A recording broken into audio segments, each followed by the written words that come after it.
आज हम control system की कुछ बेसिक चीज़ें देखेंगे कि कंट्रोल सिस्टम चाहिए क्यों होता है, कुछ वेरिएबल्स इसके, ऑटोमेटिक कंट्रोल के फंक्शंस क्या होते हैं, डेफिनेशन, क्लासिफिकेशन और requirement of ideal control system. Control system इसलिए चाहिए होता है कि हम चाहते हैं कि सिस्टम हमारा खुद चलता रहे, हमें कहीं जाके खुद से उसकी मॉनिटरिंग ना करनी पड़े। जैसे हम लोग टेम्परेचर कंट्रोल करते हैं कमरों के अंदर, हवा का प्रेशर, फ्लो कंट्रोल करते हैं, सारी चीज़ें। ये एक एग्जांपल दिखाई गया है कि हम क्या करते हैं, ये पानी के लेवल को हम यहाँ से इस फुलक्रम से कंट्रोल कर रहे हैं।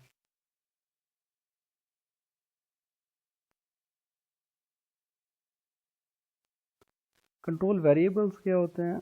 कंट्रोल वेरिएबल्स वो होते हैं जिनकी हम वैल्यूज़ जो है ना, वो विद इन रेंज लेके आ रहे होते हैं, और वो विद इन रेंज लेके आते हैं यूजिंग मैनिपुलेटेड वेरिएबल्स।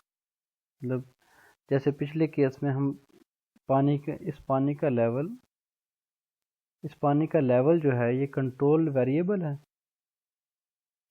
और यहाँ पे जो इसका फ्लो है ये मैनिपुलेटेड वेरिएबल है, यानी कि इसको मैनिपुलेट करके हम इसको कंट्रोल कर रहे हैं।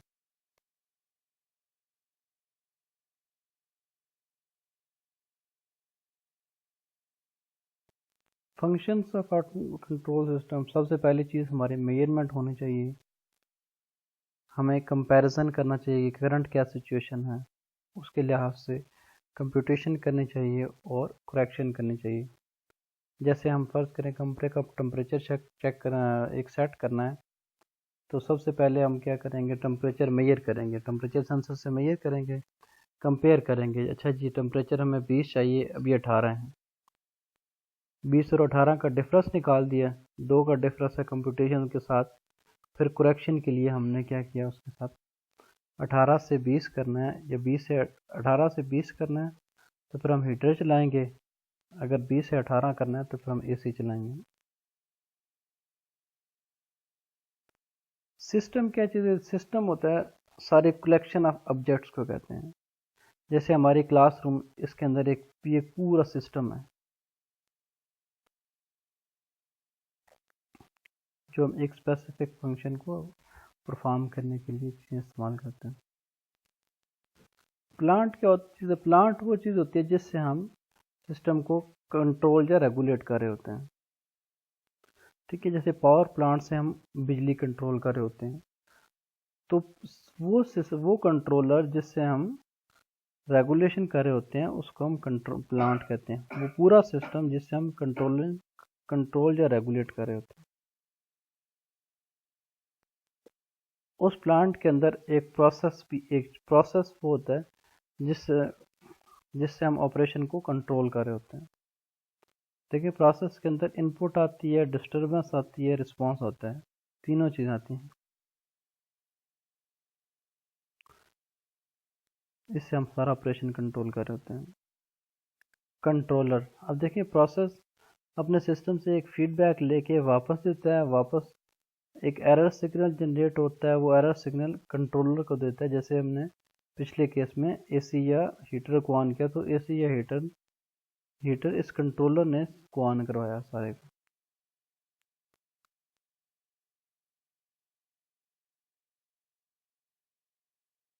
तो कंट्रोलर जो होता है वो एक्चुअली प्रोसेस को चला रहा होता है। इनपुट इनपुट हम जो अप्लाई कर रहे होते हैं, और आउटपुट जो हम उससे रिसीव कर रहे होते हैं। डिस्टरबेंस होती है जो कोई भी अनवांटेड चीज़। इंटरनल डिस्टरबेंस वो होती है जो सिस्टम की अपनी वजह से हो। एक्सटर्नल डिस्टरबेंस वो होती है जो सिस्टम की अपनी वजह से ना हो, जो बाहर से हो। हम चाहते हैं कि हम सिस्टम जो है हमारी एक्सटर्नल डिस्टरबेंस को बिल्कुल उसकी तरफ मुतवज्जी ना हो, हमारा सिस्टम अपनी ही चीज़ें अपनी इनपुट के लिहाज से बिहेव करता रहे। कंट्रोल सिस्टम की क्लासिफिकेशन है करते हैं, कौन कौन से कंट्रोल सिस्टम होते हैं।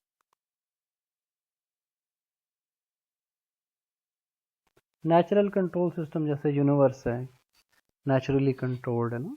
मैन मेड कंट्रोल सिस्टम जैसे हमारे व्हीकल्स, एरोप्लेन्स, जिनको हम रेस या एक्सेलरेटर दे के खुद अपनी मर्जी से चला रहे होते हैं। ऑटोमेटिक कंट्रोल सिस्टम जैसे हमने एसी की बात की थी, हम कमरे का टेम्परेचर कंट्रोल कर रहे होते हैं एसी की मदद से।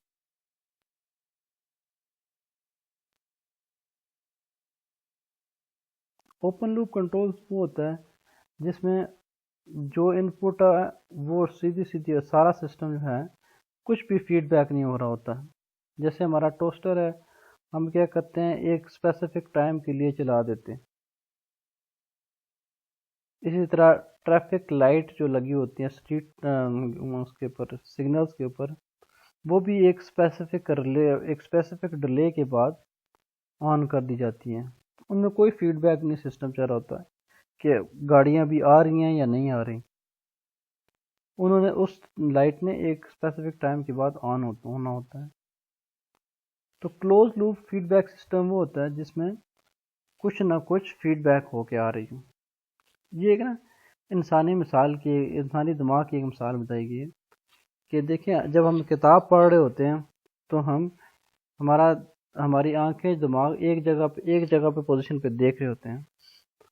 अब वो आंखें हमारे सिस्टम को फीडबैक दे रही होती हैं कि अब आगे चलो, अब आगे चलो, अब आगे चलो।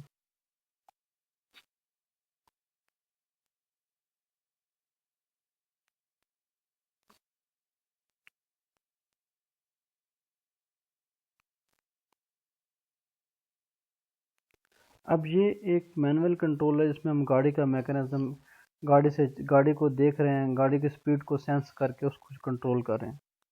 Manual speed control of A car कह सकते हैं या फिर व्हीकल कह सकते हैं किसी भी। ऑटोमेटिक कंट्रोल में बंदे के बैठने की ज़रूरत नहीं होती है ना, ये मैनुअल कंट्रोल है। Linear versus non linear.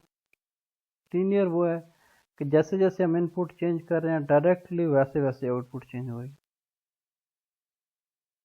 अगर डायरेक्टली नहीं चेंज हो रही, किसी और पैटर्न को फॉलो कर रही है, तो उसको हम नॉन लीनियर कहेंगे। टाइम वेरिएंट और टाइम इनवेरिएंट। टाइम वेरिएंट का मतलब वो ये होता है कि अगर इनपुट में जितना हम टाइम वेरी करें, जितना डिले दें, आउटपुट में वैसा ही डिले आए, तो वो होगा टाइम इनवेरिएंट।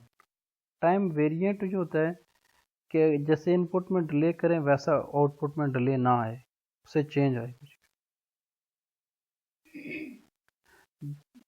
मतलब टाइम इनवेरिएंट, टाइम के ऊपर कोई फर्क नहीं पड़ता उसको, अभी अभी काम करें या बाद में काम करें, जितने डिले के लिहाज से काम करेंगे उसी तरह हमारी आउटपुट आएगी। कंटिन्यूस और डिस्क्रीट। कंटिन्यूस वो होता है जिसमें दो टाइम इंटरवल्स के बीच में इनफाइनाइट वैल्यूज होती हैं, और डिस्क्रीट वो होता है जो स्पेसिफिक टाइम इंटरवल्स के ऊपर एग्जिस्ट करता है।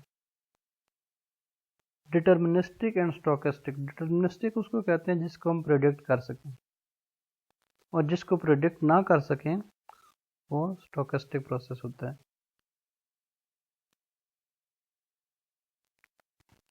ये वही वाली जो हमने अभी पढ़ चुके हैं, उन सारों को एक ट्री के फॉर्म में हमने यहाँ रिप्रेजेंट कर दी।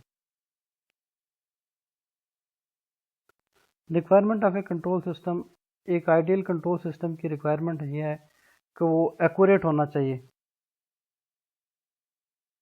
वो सेंसिटिव होना चाहिए,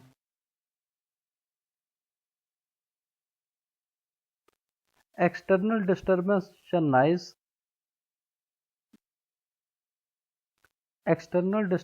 नॉइज को वो उससे ज़्यादा इनपुट कमांड को ले।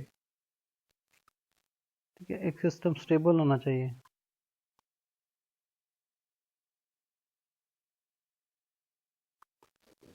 हम कुछ फ्रीक्वेंसी रिस्पांस से कहते हैं कि बैंड लिमिटेड होना चाहिए, हमारे विद इन फ्रीक्वेंसी काम करना चाहिए, हमारा सिस्टम की स्पीड क्विकर रिस्पांस हो उसका, और सिस्टम के अंदर ऑसिलेशंस ना आए, यानी कि अपने रिक्वायर्ड आउटपुट के नज़दीक इर्द गिर्द ना घूमे, उधर एग्जैक्ट उस लोकेशन पे पहुंचे।